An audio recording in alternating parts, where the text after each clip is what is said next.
This is fishing in Germany, and it's been a while since I posted because I've been doing a lot of blanking lately. Only decent fish I caught this month was a 2-kilo bream.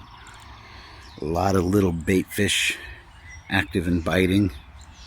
It's making it very difficult to catch anything significant. So I'm going to actually try for pike today, and I'm also going to use a cage feeder and do some multi-species fishing. Hopefully I'm going to try a few different tactics and maybe I'll have some luck finally. So for the pike setup, that's what I'm going to cast out first. I'm going to use I've got a frozen roach, pretty good size. And I don't remember what these are called, this kind of system. It's a piece of balsa wood that you stick down into the mouth, and then 2 trebles. And I usually use like an elastic to wrap around the fish. I'll show you when I'm done, to help keep the trebles on. It keeps the bait on really well. And I'm just using a strong braid for the main line, a sliding weight. The current's really slow today. Swivel. And now I'm going to be using a bite indicator. And I've caught quite a few pike here before. This area looks good with the trees in the water, but I also had a lot of luck in this spot here. I just have not seen any sign of pike lately. There's a ton of these SCHNEIDERs, these little bait fish. And when I cast a cage feeder in, usually within a few seconds, you see a bunch of them just jump out of the water. And generally when I'm doing that and there's a pike around, I'll do that a few times. And those fish jump, and then all of a sudden you see a big pike jump after them. That's when I start targeting pike. But it's been a while, so I'm going to just give it a try today. So we'll go ahead and get this rigged up and cast it out, and then I'm going to be trying something a little different with my ground bait mixture today, so we'll go through that next. It's all rigged up. I mean, this rig's a little bit small for the size bait fish, but I don't think it really matters. Pike are pretty ferocious eaters. They'll take that whole thing. I use that elastic band that really helps keep it on. And then I just stabbed a few holes through the side. That helps puncture the swim bladder so it doesn't float as funky, and releases some of the scent, which hopefully will attract a hungry pike. So I'm going to go ahead and trying to decide this way or this way. I think I'll first try out this direction, and after 45 minutes, hour, if there's nothing, then I'm going to try over this way where these branches are in the water. So we'll get this casted out. So for my other rig, I'm going to be using a cage feeder, and I've been using this bait mix. It's like this cinnamon bait mix all month, and really not much luck except small fish on it. So what I'm doing to change it up a bit is I added some, that's like basically like pango. It's the breading for schnitzel, paniertes meal. These are some fish pellets, like for koi fish or whatever. Threw those in there, and there's some corn in here. I'm going to throw in some maggots I have. And one of the things I'm doing different is I added a bit of soil from the yard. It's good to use soil from a mole hill, from a mole mound, but as you see, the fields are so high, the grass is so high everywhere, I'm not finding any of those. This is where one used to be in my yard, so I just took some dirt from there. And that dirt's going to kind of help weigh it down, hopefully, so it's so my mix sinks to the bottom and not just dissolves at the top and gets eaten by all these little tiny fish. So I'm going to go ahead and mix this up. I have to still add some water, and I'm going to make some big size balls of it and start baiting the area before I even cast out. Normally I have a habit of getting here and just the first thing I try to do is get my line in the water. I've heard some theories to not do that, you know. First get the fish eating, because if you're out there, if your line's out there and you start catching little fish, that can just scare off the big fish. So you get the little fish eating and down to the bottom, hopefully, and in theory that's going to start attracting the bigger fish.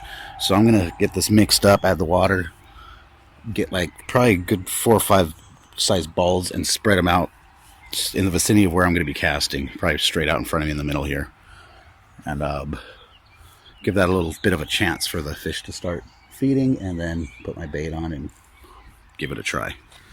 Alright, so I got my ground bait all mixed up and made about 6 good sized balls to throw in. So I'm going to go ahead and start pre-baiting now. You want to get the bait pretty moist to do this. Usually I don't get it quite as moist when I'm using a cage feeder because it kind of sticks in there. But yeah, I want it to clump and sink to the bottom. So I'm going to go ahead and throw these out and then get this other pole set up, and I'll show you the rig I'm going to be using for that. So for this rig, I just got a cage feeder on one of these boom stands that for anti-tangle, and just a swivel, and I'm going to start with a small hook today. If I start getting plagued by little fish, I'll change that out. I think first I'm actually going to try a couple maggots on there. I'm going to try worm today. I'll try corn, whatever, maybe even pellets. And normally I just stuff the food with in the cage feeder. I'm going to do something a little bit different today. Let me reposition this so I can show you.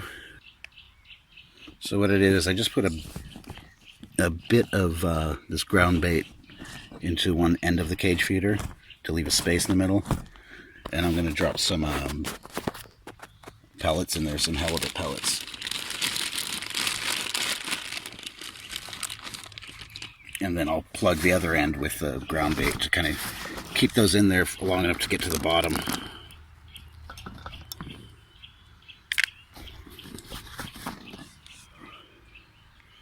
So, alright, so I'm doing this a little different this time as far as how I'm using the cage feeder. Standard setup, it's on a boom stand for anti-tangle, it's free running, swivel, and then I've just got like a 12-inch hook link and a small hook for now to start out with. If I start getting plagued with little fish, I'll switch that out. I'm going to start out with maggots as well. Probably going to try worm and corn as well today. What I did differently on the cage feeder, though, is usually I just shove it full of the ground bait mix. I just plugged one end off with it, with that ground bait mixed, and then in the middle I put some of these halibut pellets, and then plug the other end with ground bait. So it kind of seals it in there long enough to sit at the bottom for a while to hopefully attract the fish to my hook. So we'll go ahead and cast this out and see if we have any luck today. Just cast it out, and this is how it's been all month. As soon as I cast, I start getting these small bites, which, yeah, there you could probably see it. There we go. I'm getting a lot of these constantly. They just end up stealing the bait, or I get a small little calabash or grundling or some small fish on the line. But I threw 6 of those balls of bait right where I casted, and hopefully, like I said, I'm going to be able to attract something bigger today. I'm going to set up another hook, I think. Maybe I'll try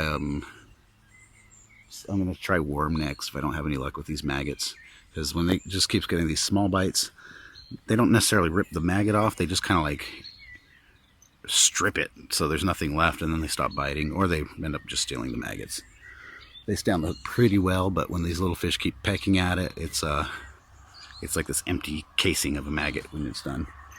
But I'll know when that happens because I just stopped seeing all these little bites, because these would be constant. That's how it is this time of year. So yeah, other pole is set out for pike.